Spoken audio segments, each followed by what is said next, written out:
വയനാട് ജില്ലയിലെ മാനന്തവാടിക്കടുത്തുള്ള കമ്മന ഗ്രാമത്തിലെ ഒരു സാധാരണ കുറിച്യ കുടുംബത്തിലാണ് ചെറുവയൽ രാമൻ ജനിച്ചത്. കടുത്ത ദാരിദ്ര്യം നിറഞ്ഞ സാഹചര്യങ്ങൾ കാരണം 5ാം ക്ലാസ് വരെ അദ്ദേഹത്തിന് പഠിക്കാൻ സാധിച്ചുള്ളൂ. തന്റെ 10ാമത്തെ വയസ്സിൽ അമ്മാവന്റെ കീഴിൽ അദ്ദേഹം കൃഷിപ്പണികളിൽ ഏർപ്പെട്ടു. അമ്മാവന്റെ കാലശേഷം ആ ഭൂമിയിൽ സ്വന്തമായി കൃഷിയും ആരംഭിച്ചു. ചെറുവയൽ രാമനെ ആഗോളതലത്തിൽ ശ്രദ്ധേയനാക്കിയത് അദ്ദേഹത്തിന്റെ പക്കലുള്ള 55ലധികം വരുന്ന അപൂർവ പാരമ്പര്യ നെൽവിത്തുകളുടെ ശേഖരമാണ്. തൊണ്ടി, ചെന്നെല്ല്, വെളയൻ, കറുത്ത ഞവര, ഗന്ധകശാല, ജീരകശാല, അടുക്കൻ തുടങ്ങിയ തനത് ഇനങ്ങൾ നശിച്ചു പോകാതെ അദ്ദേഹം തന്റെ സ്വന്തം വയലിൽ കൃഷി ചെയ്ത് സംരക്ഷിക്കുന്നു. ഈ വിത്തുകൾ ആവശ്യപ്പെടുന്ന കർഷകർക്ക് പണം വാങ്ങാതെ തികച്ചും സൗജന്യമായി നൽകുന്ന അപൂർവമായ ഒരു വിത്ത് ബാങ്കാണ് അദ്ദേഹം നടത്തുന്നത്. വിത്ത് വാങ്ങുന്നവർ വിളവെടുപ്പിന് ശേഷം അതേ അളവ് വിത്ത് ഗുണമേന്മയോടെ തിരികെ നൽകണം എന്നൊരു നിബന്ധന അദ്ദേഹം വെച്ചിട്ടുണ്ട്. ഈ വേറിട്ട രീതിയിലൂടെ പരമ്പരാഗത വിത്തുകൾ കർഷകരിലൂടെ തന്നെ നിരന്തരം ഉൽപ്പാദിപ്പിക്കപ്പെടുകയും സംരക്ഷിക്കപ്പെടുകയും ചെയ്യുന്നു.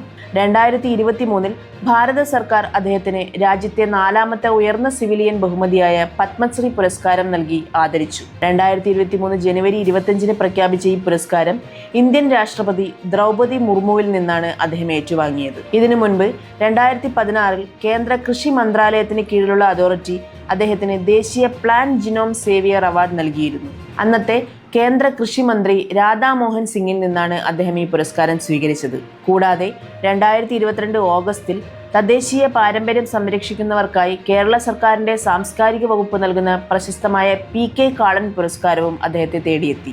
ഔപചാരികമായ കാർഷിക ബിരുദങ്ങളോ ശാസ്ത്രീയ പഠനങ്ങളോ ഒന്നും തന്നെയില്ലാത്ത ഈ കർഷകൻ ജൈവ വൈവിധ്യങ്ങളെക്കുറിച്ച് സംസാരിക്കാൻ ആഗോള വേദികളിലും ക്ഷണം സ്വീകരിച്ച് എത്തിയിട്ടുണ്ട്. 2011 ഹൈദരാബാദിൽ നടന്ന 11 രാജ്യങ്ങൾ പങ്കെടുത്ത അന്താരാഷ്ട്ര ജൈവ വൈവിധ്യ കോൺഗ്രസിൽ കേരളത്തിലെ കർഷകരെ പ്രതിനിധീകരിച്ച് അദ്ദേഹം പങ്കെടുത്തു. തുടർന്ന് 2018 ബ്രസീലിലെ ഫെഡറൽ യൂണിവേഴ്സിറ്റി ഓഫ് പാരാ സംഘടിപ്പിച്ച അന്താരാഷ്ട്ര സിംബോസിയത്തിലും തദ്ദേശീയ പ്രകൃതി വിഭവ വിനിയോഗത്തെക്കുറിച്ച് സംസാരിക്കാൻ അദ്ദേഹം ക്ഷണിക്കപ്പെടുകയുണ്ടായി. 10ാം വയസ്സിൽ ഒരു സാധാരണ കർഷകനായി തുടങ്ങിയ ചെറുവയൽ രാമന് ഇപ്പോൾ 74 വയസ്സുണ്ട്. അദ്ദേഹത്തിന്റെ 150 വർഷത്തോളം പഴക്കമുള്ള പരമ്പരാഗത മൺവീട്ടിലെത്തുന്ന ഗവേഷകർക്കും വിദ്യാർത്ഥികൾക്കും കൃഷിപാഠങ്ങൾ പകർന്നു നൽകുന്നതിലും അദ്ദേഹം ഇപ്പോഴും സമയം കണ്ടെത്തുന്നു. നമ്മൾ ജീവിക്കാൻ വേണ്ടി മാത്രമായി കൃഷി ചെയ്യും. വിൽപ്പനയല്ല, വിപണനമില്ല, ഒന്നുമില്ല.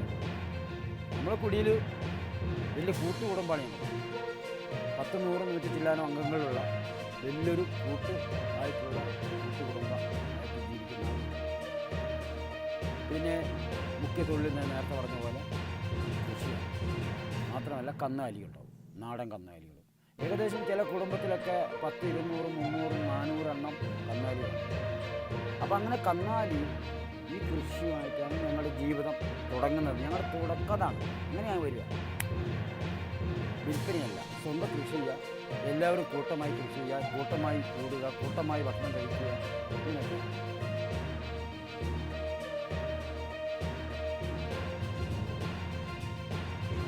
ഇങ്ങനെയൊക്കെ കൃഷി ചെയ്യുമ്പോൾ ഞങ്ങൾക്ക് വിത്തിടൽ കർമ്മം മുതൽ അത് അകത്ത് പത്താഴത്തിലോ തുമ്പാക്കൂട്ടാന്ന് പറയുന്ന സാധനമുണ്ട്. അതിലൊക്കെ വെക്കുന്നത് വരെ ഞങ്ങൾക്ക് വിത്തിടൽ മുതൽ ഇത് ചെയ്യുന്ന മുതൽ കർമ്മങ്ങളുണ്ട്. മാത്രമല്ല ഞങ്ങൾ കൃഷി ചെയ്തിട്ടുള്ള വസ്തു ആയിരിക്കും ഈ അമ്പല പൂജകൾക്ക് എടുക്കുക, അവരുടെ പുറത്തുനിന്ന് വാങ്ങിയിട്ടല്ല.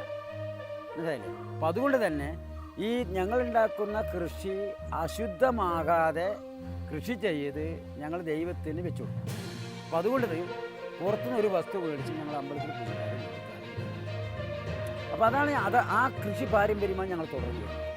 അപ്പം അങ്ങനെ കൃഷി പാരമ്പര്യം ഞാൻ തുടർന്ന് ഞാൻ 5ാം ക്ലാസ് വരെ മാത്രമേ പഠനം നടത്തൂ.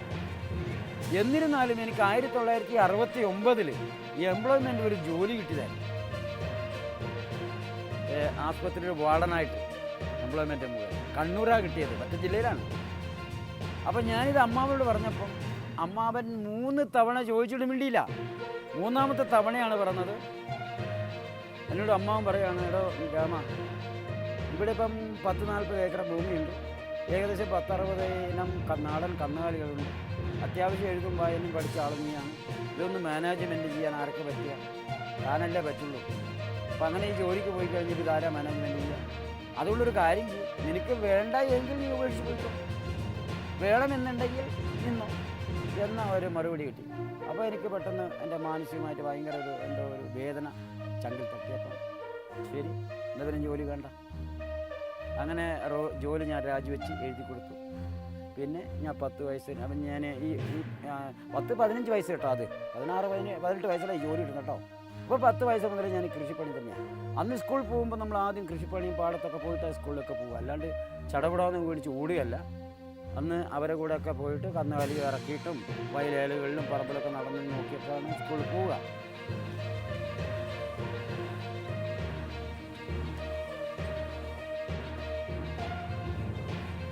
ഇത് ഈ നെൽവിത്തുകൾ വയനാടിൻ്റെ പൈതൃകമായ നെൽവിത്തുകളായിരിക്കും. അപ്പോൾ ഈ വയനാടിൻ്റെ പൈതൃകം എന്ന് പറയുമ്പോൾ നമുക്ക് കൃത്യമായി പറയാൻ പറ്റില്ല എത്ര വർഷം പഴക്കമുണ്ട് ഈ വിത്തുകൾക്ക്. കുറേ വർഷങ്ങൾ പഴക്കമുള്ളതാണ്. അപ്പോൾ വ്യത്യസ്ത നെൽവിത്തുകൾ ഏകദേശം അന്നൊക്കെ 10-100-150 നെൽവിത്തുകൾ വയനാട്ടിലുണ്ടെന്നാണ് അറിഞ്ഞത്. ഇപ്പോൾ അതൊക്കെ നശിച്ചു പോയിരിക്കുന്നത്. ഇപ്പം നശിച്ചു പോയിട്ട് ഏകദേശം ഒരു 40 തരം വിത്തുകൾ ഇപ്പോൾ നിലവിലിപ്പോൾ വയനാട്ടിൽ. ഇപ്പോൾ എൻ്റെ കയ്യിലുള്ള വിത്ത് പിന്നെ ഏകദേശം എൻ്റെ അറിവിൽ ഒരു 10-500 വർഷം പഴക്കെങ്കിലും കാണും. എന്തുകൊണ്ട് ഞാൻ അത്ര പറയാൻ കാരണം, ഇത് തലമുറ കൈമാറി വന്നിട്ടുള്ള വിത്താണ് ഞങ്ങളുടെ കയ്യിൽ. അപ്പോൾ പിന്നെ ഒരു 4-5 തലമുറ എന്തെങ്കിലും കൈമാറിയിട്ടായിരിക്കും നമ്മളെടുത്ത് ആ വിത്ത് വന്നിട്ടുണ്ടാവുക. വയനാട്ടിലെന്ന് പറയുമ്പോൾ വ്യത്യസ്ത മണ്ണുകളാണ്. വയനാട്ടിലെ വയലേലകൾ വ്യത്യസ്ത മണ്ണായിരിക്കും.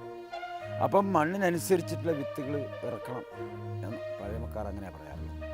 അങ്ങനെ ഇറക്കിയിട്ടുള്ളത്. വ്യത്യസ്ത വിത്ത്, വ്യത്യസ്ത മണ്ണ്.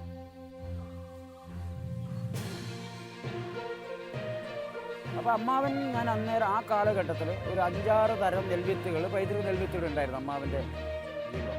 അതായത് മരത്തുണ്ടി എന്ന് പറഞ്ഞതും, ചെന്നെല്ലും, കയമ്മ, ജീരകമ്മ, ഗന്ധകശാല, ഇങ്ങനെ ഒരു 5-6 തരം വിത്ത് അന്ന് ഞങ്ങൾ കൃഷി ചെയ്തു. ആ കാലഘട്ടം തന്നെ ഞങ്ങൾ രാസവളങ്ങളോ കീടനാശിനികളോ ഹൈബ്രിഡ് ടെക്നിക്കലായിട്ടുള്ള ഒരു കൃഷി സമ്പ്രദായമാണ് സ്വീകരിച്ചത്. സാധാരണ തനിമയായിട്ടുള്ള കൃഷികൾ തുടർന്ന് വരിക. അപ്പം അങ്ങനെ വരുമ്പോഴാണ് 1989 അമ്മാവൻ മരണപ്പെട്ടു. അമ്മാവൻ്റെ മരണശേഷം പിന്നെ ഞാൻ അമ്മാവൻ്റെ ആ പിന്തുടർച്ച ഞാനീ പിന്തുടർന്നു. അപ്പം അതുകൊണ്ട് തന്നെയാണ് ഈ വീടൊക്കെ അമ്മാവൻ്റെ എത്രയോ 2 അമ്മാവന്മാരുടെ കാലഘട്ടമുള്ള വീടായിരുന്നു. 50 വർഷം പഴക്കമുള്ള വീടാണ്. അപ്പോൾ ആ അമ്മാവൻ്റെ ഒന്നും നഷ്ടപ്പെടാതെ ഞാനൊരു പരിധി വരെ മുഴുവനും ഞാൻ ഒരു സംരക്ഷിക്കുക. അപ്പോൾ അങ്ങനെ ഇരിക്കുമ്പോഴാണ് ഈ നമ്മളെ വയനാട്ടിൽ ഹൈബ്രിഡ് വിത്തുകൾ, അതായത് ഹരിത വിപ്ലവം വന്നപ്പോൾ ഇവിടെ വിത്തുകളൊക്കെ നഷ്ടപ്പെട്ടു പോയി.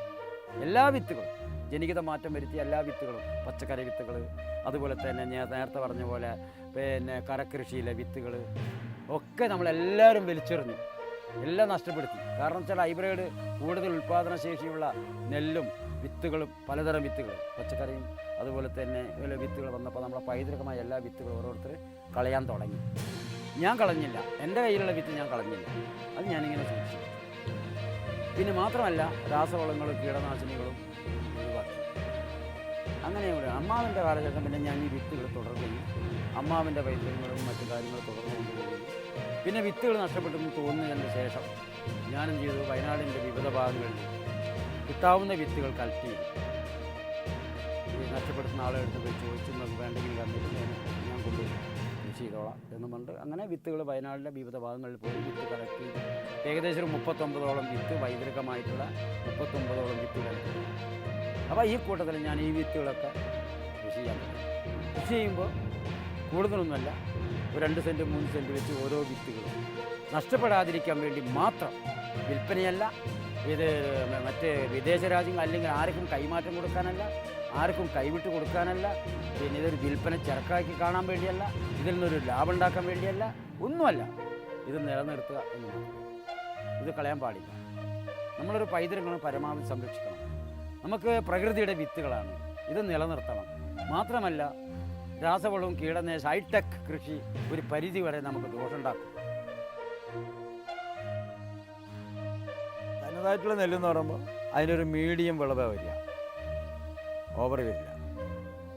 മാത്രമല്ല ഇതിന് വളം കുറവേ മതി, വളം വളരെ കുറവ് മതി. ചാണകവും ചപ്പൊക്കെ ഒരു മീഡിയം സൈസിൽ കൊടുക്കണം, ഒരു പ്രാവശ്യം കൊടുക്കണം. അത് നമ്മൾ കൃഷി തുടങ്ങുന്നതിന് മുമ്പായിട്ട് വിത്ത് പറിച്ച് നടുകയോ അല്ലെങ്കിൽ വിത്ത് വിതയ്ക്കുന്നതിൻ്റെ മുമ്പായിട്ട് നമ്മൾ ചാണകവും ചവടെ ഇട്ട് കഴിഞ്ഞാൽ പിന്നെ അത് വിളവെടുപ്പ് വരെ ഒന്നും ചെയ്യണ്ട.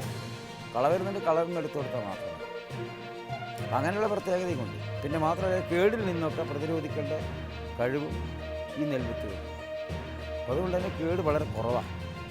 വലിയ കേട് വരാൻ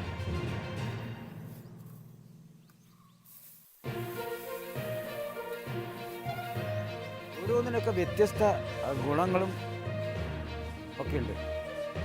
പിന്നെ രോഗത്തിൽ നിന്ന് പ്രതിരോധ ശേഷിയും കൂടിയുണ്ട്. എന്തുകൊണ്ടാണ് ഇപ്പം നമ്മൾ രാസവളം ഇടുന്നില്ല, കീടനാശിനി ഉപയോഗിക്കുന്നില്ല. ഒപ്പം തന്നെ ഈ വിത്തുകൾ നമ്മൾ സൂക്ഷിക്കുന്നതും അത് പാകപ്പെടുത്തി എടുക്കുന്നതിനും പ്രത്യേകതയോടുകൂടിയാണ്. ഇതിനൊക്കെ പക്കം നോക്കിയാണ് നമ്മൾ വിത്ത് എടുക്കുക. 80% വിളവിൽ നമ്മൾ എടുക്കുക.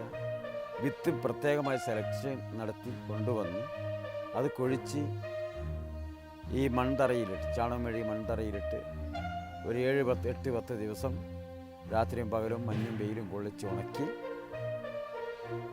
അത് നമ്മൾ അതിൻ്റെ തനിമയായി തന്നെ വെക്കും. തനിമ എന്ന് പറയുമ്പോൾ ഈറ്റ കൊണ്ടോ മുള കൊണ്ടോ നെയ്തുണ്ടാക്കിയ കുട്ട, വട്ടി, തുമ്പ എന്നൊക്കെ പറയുന്ന സാധനങ്ങളുണ്ട്. അതിൻ്റെ അകത്താണ് വെക്കുക. നിലം തൊടാതെ 2 അടി പൊക്കത്തിൽ തട്ടുണ്ടാക്കി അങ്ങനെ വിത്ത് സൂക്ഷിക്കും. പലതിനും പല ഔഷധ ഗുണങ്ങളുമുണ്ട്. ഒരു ഉദാഹരണത്തിന് ഇപ്പം എൻ്റെ കാലയിൽ ഇപ്പം ഒരു തരിപ്പ് വന്നു, ഒരു നീർക്കെട്ട് വന്നപ്പോൾ ഞാനിപ്പോൾ എന്താ ചെയ്യുമെന്ന് ചോദിച്ചാൽ ഈ ചുവന്ന തവിട് മട്ട, അതിൻ്റെ തവിട് ഈ മുരിങ്ങിൻ്റെ തോലും കൂടി ഇടിച്ച് ചതച്ചിട്ടാണ് ഞാൻ നീർക്കെട്ടിന് പുരട്ടുന്നത്. നീർക്കെട്ട് കുറയും. അങ്ങനെ പല ഔഷധങ്ങൾ ചെയ്യാനും ഉണ്ട്. നെല്ലിനെ കൊണ്ട് കുറേ ഔഷധങ്ങൾക്ക് ഉപയോഗിക്കേണ്ടതുണ്ട്. മരുന്നിന് ചില കൂട്ടുകളൊക്കെ നെല്ലുകളൊക്കെ വേണ്ടി വരുന്നു. അപ്പം അങ്ങനെ ഒട്ടനവധി പ്രാധാന്യങ്ങളുണ്ട് നമ്മൾ പഴമ നെല്ലിൻ്റെ കാര്യത്തിൽ. പുതുമലിൽ നമുക്കതില്ല. പിന്നെ പഴയ നെല്ല് എന്ന് പറയുമ്പം അതിന് ജീവനുണ്ട്. നമ്മൾ പുതിയ ഇനം നെല്ലുകൾക്ക് ജീവൻ കുറവായിരിക്കും. ഇത് പ്രകൃതിയുടെ, മറ്റേത് നമ്മുടെ വിത്ത്. അങ്ങനെ വ്യത്യാസമുണ്ട് വിത്തുകൾക്ക്. മറ്റേത് നമ്മളുണ്ടാക്കിയതാണ്, ഇത് പ്രകൃതി ഉണ്ടാക്കിയതാണ്. അപ്പോൾ ഈ വിത്തിനെ സംരക്ഷിക്കേണ്ട കടമ പ്രകൃതിക്കാണ്. നമ്മളിറക്കിയ വിത്ത് സംരക്ഷിക്കേണ്ട കടമ നമുക്കാണ്. അത് പ്രകൃതിക്കില്ല. പ്രകൃതി യാതൊരു ബന്ധമില്ല അതിന്. അപ്പം അങ്ങനെ വ്യത്യാസമുണ്ട്. അപ്പം എന്തായാലും ഒരു കാര്യം നമുക്ക് ഉറപ്പിക്കാം, പ്രകൃതിയുടെ തനത് വസ്തുക്കളെ മല്ലിടാൻ നമ്മൾ വിത്തിന് കഴിയില്ല എന്നാണ് എൻ്റെ അഭിപ്രായം. ഇപ്പോൾ 6 മാസം മൂപ്പുള്ള വിത്ത്, 180 ദിവസമുള്ള മൂപ്പുള്ള നെൽവിത്തിന് 180 ദിവസത്തെ ഈ പ്രകൃതിയുടെ വ്യത്യാസങ്ങളും കാര്യങ്ങളൊക്കെ നമുക്ക് ഈ നെല്ലിന് കിട്ടും, ഈ വിത്തച്ചെടി കിട്ടുന്നുണ്ട്. ഇപ്പം രാത്രി മഞ്ഞ്, മഴ, ഇടി, മിന്നൽ, കാറ്റ്, ഇങ്ങനെ 180 ദിവസം ഇത് പ്രകൃതിക്ക് നിൽക്കുക. 150 ദിവസവും 120, 100 ദിവസം. അപ്പോൾ അങ്ങനെയുള്ള സാധനത്തിൻ്റെ ഭക്ഷണം കഴിക്കുകയാണെങ്കിൽ നമുക്ക് അതിൻ്റെ ഊർജ്ജം നമുക്കുണ്ടാവും ശരീരത്തിൽ. ഈ ബ്രോയിലർ കോഴി 45 ദിവസം, ആ 45 ദിവസം കൊണ്ട് 2-2 കിലോ വളർ കഴിയും. മാത്രമല്ല അതിന് പ്രകൃതിയിൽ അല്ലാതെ വളരണം. മുട്ട കൃത്രിമമായി മുട്ട ഉണ്ടാക്കുന്നു, കൃത്രിമമായി മുട്ട വിരിയുന്നു, കൃത്രിമമായി അതിനെ വളർത്തുന്നു. വെയിലും മഞ്ഞും മഴയും അതിൽ കൊള്ളുന്നില്ല. നടക്കാൻ പോലും കഴിയില്ല. നടക്കാനറിയില്ല, പറക്കാനറിയില്ല. അങ്ങനെയുള്ള സാധനമാണ് നമ്മൾ കഴിക്കുന്നത്. അപ്പോൾ അതിനത്ര ഗുണമുണ്ടാവുമെന്ന് നമ്മൾ ചിന്തിച്ചെടുക്കാം. അതേ സമയത്ത് മറ്റത് പ്രകൃതിയിൽ നമ്മൾ മറ്റ് ജീവികളൊക്കെ വെയിലും മഴയും മഞ്ഞും വെയിലും കൊണ്ട് ഓടിച്ചാടി നടന്ന് അങ്ങനെയുള്ള സാധനത്തിൻ്റെ മാംസം കഴിക്കുകയാണെങ്കിൽ അതിനുള്ള ഗുണമുണ്ടാവും. അത് നമുക്കിപ്പം മനസ്സിലാക്കാമല്ലോ. ഇങ്ങനെ ഈ കോഴി കഴിക്കുന്നതുകൊണ്ട് ആ കോഴീനെ പറക്കാനും നടക്കാനും ചാടാനും കഴിയാതെ അതിൻ്റെ മാംസം കഴിക്കുന്നതുകൊണ്ട് ഇപ്പം നമുക്കും അതുപോലെ തന്നെയല്ലേ സ്ഥിതി. നമുക്കും നടക്കാൻ കഴിയില്ല, പറക്കാനും കഴിയില്ല, ചാടാനും കഴിയില്ല.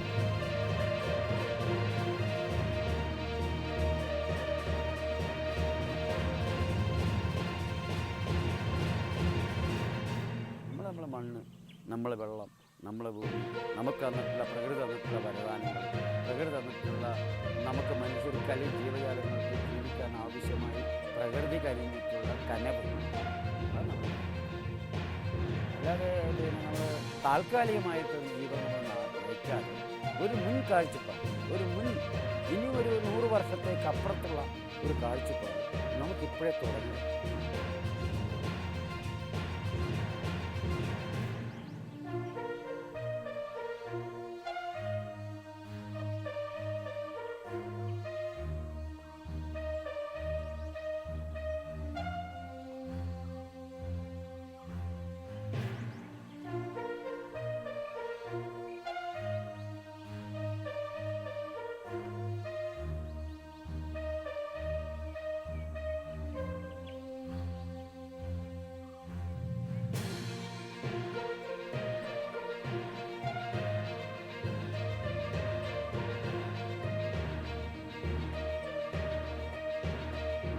ഞാൻ ഈ മരങ്ങൾ നിർത്തുന്നത് പിന്നെ മരം വെട്ടുന്നത് എനിക്ക് അത്ര ഇഷ്ടമല്ല. ഞാൻ പിള്ളേരോട് പറയുന്നതിൻ്റെ ഏറെങ്കിലും വട്ടം മുറിക്കുകയും ഞാൻ അവരോട് പറയും ഏറും വട്ടം മുറിക്കണ്ട, മരങ്ങൾ കൊണ്ട് നമുക്കൊരു തണലാവും. ഇത് മാത്രമല്ല പിന്നെ മരങ്ങൾ നമ്മൾ കാപ്പി കുരുമുളകൊന്നും ദോഷം വരില്ല, നമ്മൾ പൊക്കി വിട്ടാൽ മതി മരത്തിനെ. എന്നിട്ട് അടിക്കൂടി നമ്മൾ സൂര്യപ്രകാശവും കാറ്റും കൊണ്ട് കയറുന്നതുകൊണ്ട് നമ്മൾ വിളവുകൾക്കൊന്നും ദോഷം വരില്ല. അപ്പോൾ മാത്രമല്ല എനിക്ക് ഇങ്ങനെ മരങ്ങൾ വെട്ടി നശിപ്പിക്കുന്നതോട് എനിക്ക് അത്ര യോജിപ്പില്ല. കാരണം നമുക്കൊരു തണൽ വേണമല്ലോ, നമുക്ക് തണൽ വേണം. ഒന്ന്, നമുക്ക് അത്യാവശ്യം വിറക് വേണം, പിന്നെ വയലിലേക്ക് ചപ്പ് വേണം, വിറക് വേണം, ചപ്പ് വേണം, നമുക്കൊരു തണൽ വേണം.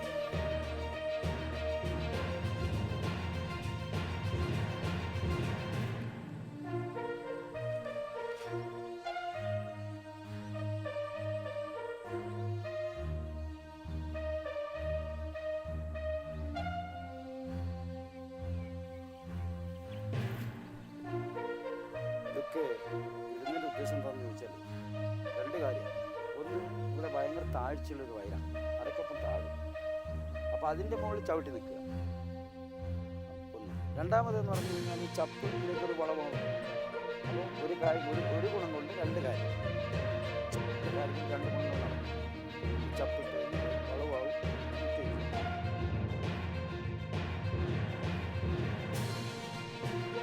അപ്പോൾ അങ്ങനെയാണ് ഞാൻ ഇതൊക്കെ നിലനിർത്തുന്നതിൻ്റെ മെയിൻ കാരണം. അപ്പോൾ ഒത്തിരി കാര്യങ്ങളുണ്ട്. ചപ്പൊന്ന് വയലേലകളിൽ ചപ്പിടാൻ ചപ്പ് വേണം, പിന്നെ പറമ്പിൽ ചപ്പ് കൊഴിഞ്ഞ് വീഴണം, അങ്ങനെ ചെടികൾ നന്നാവണം. ചപ്പുകൾ കൊഴിഞ്ഞ് നമ്മൾ പറമ്പുകളിൽ ഇതുപോലെ നിൽക്കണം, എന്നാലേ നമുക്ക് ജൈവ വളങ്ങളായിട്ട് വരുള്ളൂ.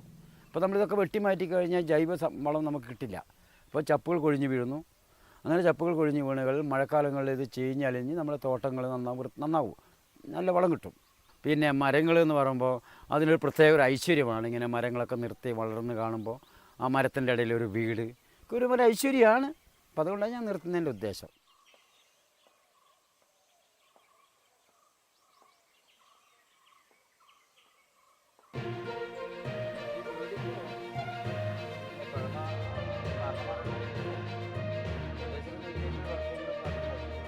നേരത്തെ അവിടെ മാറ്റി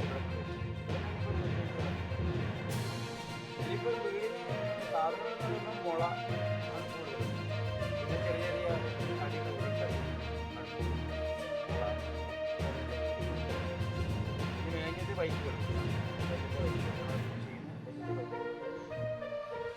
പിന്നെ തറ എന്ന് പറയുമ്പം ചാണം കൊണ്ടും കരി കൊണ്ടും മേടിച്ച തറയാണ് ഇതൊക്കെ.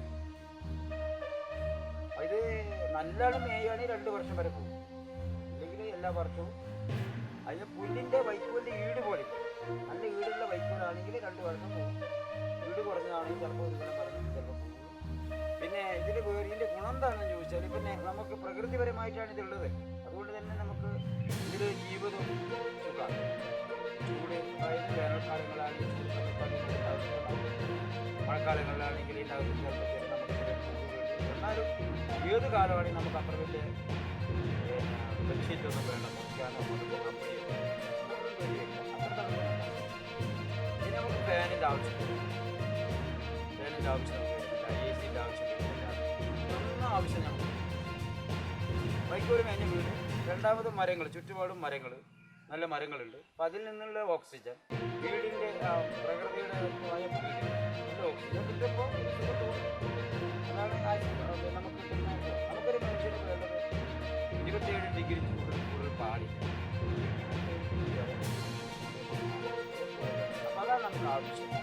ഇതിൻ്റെ അകത്തുണ്ട്.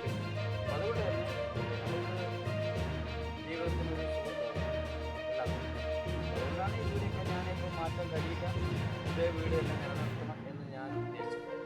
കാരണം നമുക്കിപ്പോൾ കുറേ പൈസ മുടക്കി ഇപ്പോൾ പാർക്ക് കെട്ടിടയും പെയിൻറ്റും ഒക്കെ വെച്ച് കഴിഞ്ഞാൽ അത് നമുക്ക് പിന്നീട് ദോഷമുണ്ടാവും എന്നാണ് തോന്നുന്നത്. കാരണം എന്തുകൊണ്ട് ഇതിപ്പോൾ എൻ്റെ വൈക്കോല് ഇപ്പോൾ ഞാൻ പെരങ്ങ മാറ്റി കഴിഞ്ഞാൽ ഇപ്പോൾ വൈക്കോല് മാറ്റി കഴുക്കോല് വൈക്കോല് മാറ്റി കഴിഞ്ഞാൽ അത് എടുക്കാൻ ആളുകൾ വരും.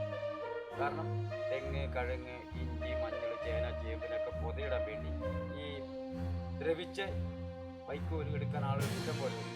ആളുകൾ ഇങ്ങോട്ട് പിടിച്ചു വരും. നമ്മളിത് പിടിക്കുന്നത് ടൊമാറ്റോ വരെ മാറ്റി അതല്ല. അപ്പോൾ നമുക്ക് നമ്മൾ മണ്ണിലേക്ക് ജൈവ സമ്പത്തായിട്ട് നമ്മൾ മാറ്റിയെടുക്കാൻ പറ്റും. അതേ സമയത്ത് ഇപ്പോൾ ഓട്, വാർക്ക ഈ സാധനങ്ങളുടെ നമ്മൾ എവിടെ കൊണ്ട് കളയാൻ ആരെങ്കിലും അനുവദിക്കും? അത് മറ്റവരുടെ പറമ്പ് കൊണ്ട് എൻ്റെ സാധനം കൊണ്ടിടാൻ അനുവദിക്കും, പറമ്പ് കൊണ്ടിടാൻ. പക്ഷേ നമ്മൾ മറ്റേ ഇപ്പോഴത്തെ വീടിൻ്റെ സാധനം മെറ്റീരിയൽസ് നമ്മൾ മണ്ണിൻ്റെ അടിയിൽ കുഴിച്ചിടുക എന്നല്ലാതെ പുറത്തെവിടെയും കൊണ്ടിടാനും കഴിയില്ല. മാത്രമല്ല അത് മാറ്റിയെടുക്കാനും പാടും, ബുദ്ധിമുട്ടാണ്. ഇനി അതല്ല, ഇനിയിപ്പോൾ ഈ വീട് കൊണ്ട് എന്തെങ്കിലും അപകടം, ചിലപ്പോൾ കാറ്റിലോ അല്ല ഭൂമി വിപത്തിലോ എന്തെങ്കിലും സംഭവിച്ചു കഴിഞ്ഞാൽ സംഗതി നമുക്ക് രണ്ടുപേരും കുഴിയാളെ ഇതിൻ്റെ അകത്ത് പുറത്തേക്ക് കൊണ്ടുപോകാം. അത് എടുത്തു മാറ്റാനും കൊണ്ടുവരാനൊക്കെ ആളുകൾ വയർ കൊടുക്കുന്ന ആളുകൾ വേണ്ട, JCB ഒന്നും വേണ്ട. രണ്ടാളുണ്ടെങ്കിൽ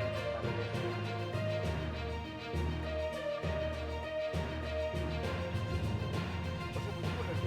കാരണം കുറച്ച് ത്യാഗമുണ്ട് നിലനിർത്താൻ. എല്ലാ വർഷവും കുറച്ച് എന്താ പറയുക, മേച്ചിൽ കെട്ടാനും പിടിക്കാനൊക്കെ ഇത് മേച്ചിൽ അറിയുന്നവരായിരിക്കണം. അത് കെട്ടി മേയാൻ മറ്റേ കഴുക്കോലും എല്ലാം വാരിയും കെട്ടുന്ന അറിയുന്ന ആളായിരിക്കണം, മേച്ചിൽ അറിയുന്ന ആളായിരിക്കണം. ഇതൊക്കെ അറിഞ്ഞാൽ നമുക്ക് 2 ദിവസം കൊണ്ട് ബുദ്ധിമുട്ടുണ്ടാകും. അത് കഴിഞ്ഞ സുഖമാണ്. പിന്നെ വീടൊക്കെ ഇങ്ങനെ മേച്ചിൽ ഈ പറഞ്ഞ ചാണകം മെഴുകുക, മുറ്റമടിക്കുക, ഇതൊക്കെ മനുഷ്യന് വേണമെന്നേ. കുറച്ച് സ്ത്രീകളാണെങ്കിൽ കുറച്ച് ആരോഗ്യം അവർക്ക് ഉണ്ടാവണമെങ്കിൽ, ഒരു വ്യായാമം ഉണ്ടാവണമെങ്കിൽ ഇതൊക്കെ കുറച്ച് സ്ത്രീകൾ ജോലി ചെയ്യണം.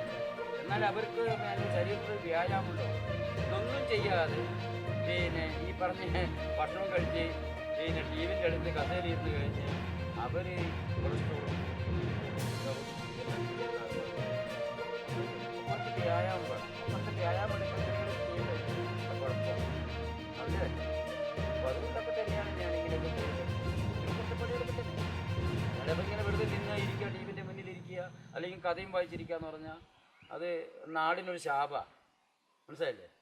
ചെയ്യട്ടെ അവരെല്ലാവരും. അങ്ങനെയൊക്കെ ചെയ്യുമ്പോഴല്ലേ ശരീര വ്യായാമങ്ങളുണ്ടായും ആരോഗ്യത്തിനൊക്കെ നല്ലതൊക്കെ ഉണ്ടാവുക. അപ്പോൾ അതുകൊണ്ട് തന്നെയാണ് ഇങ്ങനെയൊക്കെ തന്നത്. എനിക്കിങ്ങനെയുള്ള വീട് തന്നെ എൻ്റെ ആയുഷ്കാലം കൊണ്ടുപോകണമെന്നാണ് എൻ്റെ ആഗ്രഹം.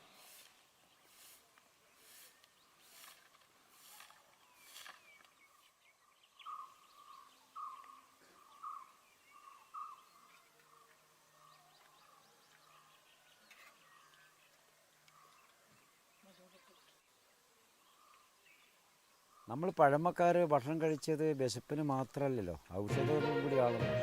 ഔഷധമുള്ളതാണ് പഴയ കാലത്ത്. ഇന്നാണല്ലോ നമുക്കിതൊക്കെ മാറ്റങ്ങൾ വരുന്നത്. അപ്പം വിശപ്പിനും പിന്നെ രോഗത്തിനും കൂടിയുള്ളതാണ് നമ്മളുടെ ഭക്ഷണം അന്നത്തെ ഭക്ഷണ രീതി. പലതര ഭക്ഷണങ്ങൾ, പച്ചലുകൾ, അതുപോലെ തന്നെ നമ്മൾ പിന്നെ പയറുവർഗ്ഗങ്ങൾ, മറ്റുള്ള വിധ സാധനങ്ങളൊക്കെ തന്നെ രോഗപ്രതിരോധം. ഇപ്പോൾ കോവയ്ക്ക ഒരു എക്സാമ്പിൾ പറയാം. കോവയ്ക്ക എന്ന് പറഞ്ഞാൽ മഞ്ഞപ്പിത്തത്തിനെ പ്രതിരോധിക്കാൻ കഴിവുള്ള സാധനമാണ് കോവയ്ക്ക. അതുകൊണ്ട് പാവയ്ക്ക എന്ന് പറഞ്ഞാൽ നമുക്ക് നല്ല കാൽസ്യമുള്ള ഒരു പച്ചക്കറിയിൽപ്പെട്ട ഒരു വിഭാഗമാണ് കോവയ്ക്ക. ഈ പാവയ്ക്കാണ് ഏറ്റവും നല്ല പിന്നെ പച്ചക്കറിയിൽ വെച്ച് ഏറ്റവും നല്ല നമ്പർ 1 സാധനം. അത് കഴിച്ചാൽ മാത്രമേ നമുക്ക് ശരീരത്തിൽ നല്ല ഊർജ്ജം, ആരോഗ്യം ഉണ്ടാവുള്ളൂ. അതൊന്നും നമുക്കിപ്പോൾ ഇല്ലെന്നല്ല, ഇപ്പോൾ ഒക്കെ വിഷാംശവും മരുന്നും വളവുള്ള സാധനമൊക്കെ വരുന്നുണ്ട്.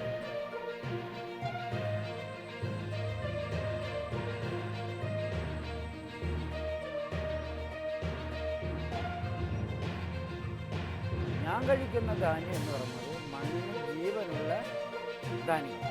അതാണ് വ്യത്യാസം, 2 വ്യത്യാസം. എൻ്റെ മണ്ണിന് ജീവനുണ്ട്, ഞാനുണ്ടാക്കുന്ന ധാന്യത്തിന് ജീവനുണ്ടാവും. മറ്റേതല്ല, മണ്ണ് മരിച്ചു, ആ മരിച്ച മണ്ണിൻ്റെ ധാന്യങ്ങളാണ് നമ്മൾ കഴിക്കുന്നത്. അപ്പോൾ എന്താ നമുക്കതിനുള്ള ഒരു ഗുണം? ശരീരത്തിന് ഗുണമില്ല എന്നാണ് ശാസ്ത്രം കൃഷിശാസ്ത്രജ്ഞന്മാർ കണ്ടുപിടിച്ചിട്ടുള്ളത് നമുക്ക് കൃഷി ഉൽപ്പാദനം കൂട്ടുക എന്ന് മാത്രമേ ഉള്ളൂ. അപ്പം വയറ് നിറയ്ക്കുക, വിശപ്പടക്കി വയറ് നിറയ്ക്കുക, അത് താൽക്കാലിക. അതിനൊരു എന്താ പറയുക, ദീർഘവീക്ഷണം അതിനുണ്ടാവുമെന്ന് എനിക്ക് തോന്നുന്നു. പട്ടിണി മാറ്റാം, ശരിയാണ്, നമുക്ക് 100% പട്ടിണി മാറ്റാം. പക്ഷേ മനുഷ്യൻ്റെ ജീവനും മണ്ണിൻ്റെ ജീവനും പ്രകൃതിയുടെ ജീവനും അപകടം. അതാണ് നമ്മൾ പറയുന്നതിൻ്റെ ഉദ്ദേശം. പരമാവധി നമ്മൾ എന്തെങ്കിലും രാസവളത്തിലേക്ക് പോകാതെ ജൈവവളത്തിലേക്ക് തിരിച്ചു വരണം. നമ്മളെ ഭൂമിയെ സംരക്ഷിക്കാനും വെള്ളത്തിൽ നിന്ന് സംരക്ഷിക്കാൻ വേണ്ടി എല്ലാവരും കൂട്ടായ പരിശ്രമം ഉണ്ടാവണം. അത് കൃഷിക്കാരൻ മാത്രം വിചാരിച്ചാൽ പോരാ. ഇവിടെ കച്ചവടക്കാർ, വ്യവസായികൾ, കമ്പനികൾ, അതുപോലെ തന്നെ രാജ്യത്തിലെ നാനാ തുറകളിൽ പ്രവർത്തിക്കുന്ന എല്ലാ മേഖലയിലുള്ള ആളുകൾക്ക് ഇതൊരു തിരിച്ചറിവുണ്ടായി എല്ലാവരും വേണം. ഇപ്പോൾ വിഷമുള്ള ഭക്ഷണം നമ്മൾ വിഷമുള്ള ഭക്ഷണം എല്ലാവരും കഴിക്കുകയാണല്ലോ.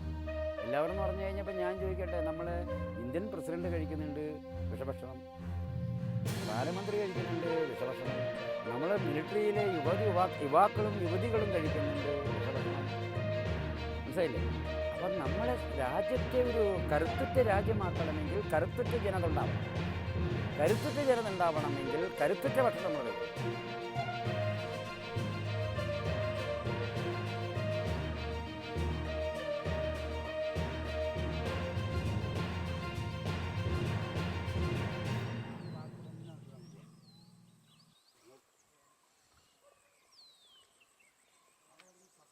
ഹരിത വിപ്ലവം എന്താ കൊണ്ടുപോയി എവിടെ കൊണ്ടെത്തിച്ചു?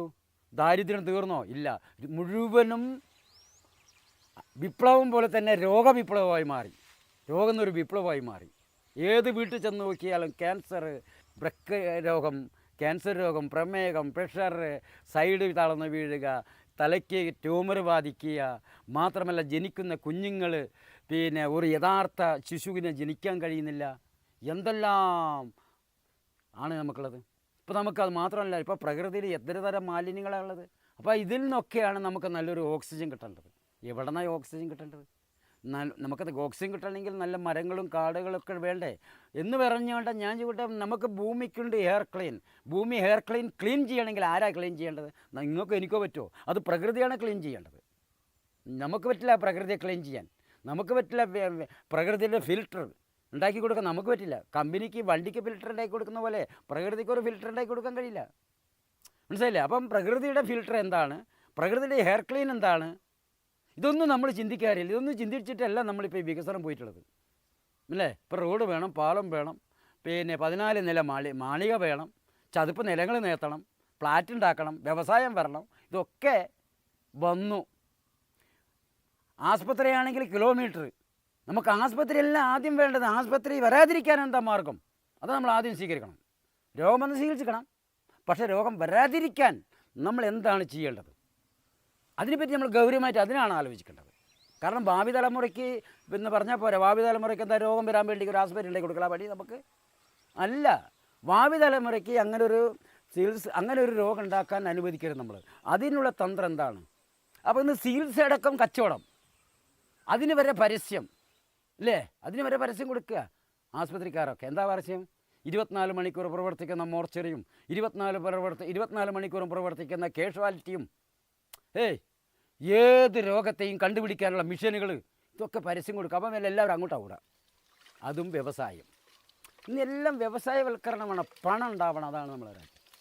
ഇങ്ങനെ പോയാൽ എല്ലാവരും പറഞ്ഞല്ലോ ഭാവി തലമുറ എന്ത് ചെയ്യാൻ പറ്റും? എനിക്കൊന്നും തോന്നുന്നില്ല കേട്ടോ ഭാവി തലമുറയെ രക്ഷിക്കാൻ കഴിയുമെന്നുള്ള വിശ്വാസം എനിക്കില്ല. കാരണം ഇന്നത്തെ ഈ കാഴ്ചപ്പാടിൽ, ഇന്നത്തെ ഈ നിരീക്ഷണത്തിൽ നമുക്ക് നോക്കുമ്പോൾ നമ്മൾ പോകുന്നത് വലിയൊരു അന്ധകാരത്തിലേക്കാണ് പോവുക.